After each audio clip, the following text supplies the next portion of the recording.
The reading, The Old Gnome's Gift of Friendship. Once upon a time, in a beautiful forest, there lived an old gnome. He was very kind and loved taking care of his garden and the animals around his house. Every day, the old gnome would spend his time watering the flowers and feeding the animals. He enjoyed their company but sometimes felt a little lonely.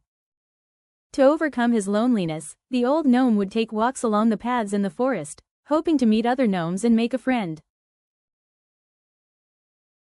While walking in the forest, the old gnome stumbled upon a hungry snail. The snail looked weak and in need of help. Feeling sorry for the snail, the old gnome decided to take care of it. He provided the snail with food and shelter. Grateful for the old gnome's kindness, the snail thanked him and wished him the best.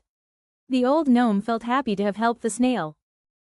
The next day, there was a knock on the old gnome's door. Knock, knock.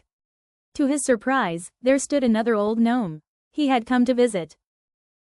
The visitor explained that he had heard about the old gnome living alone from the snail. He brought lots of delicious food and wanted to have a visit. The old gnome felt extremely happy.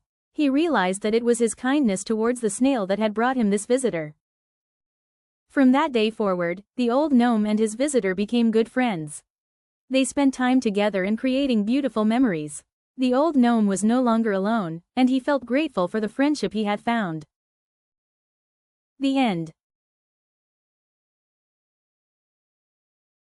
Reflection time allows us to think deeply about the story and its message. Based on your opinion, why is it important to be kind to others? Can you share acts of kindness you have already done for your surroundings? Brainstorm one act of kindness you can do for your surroundings in the coming days.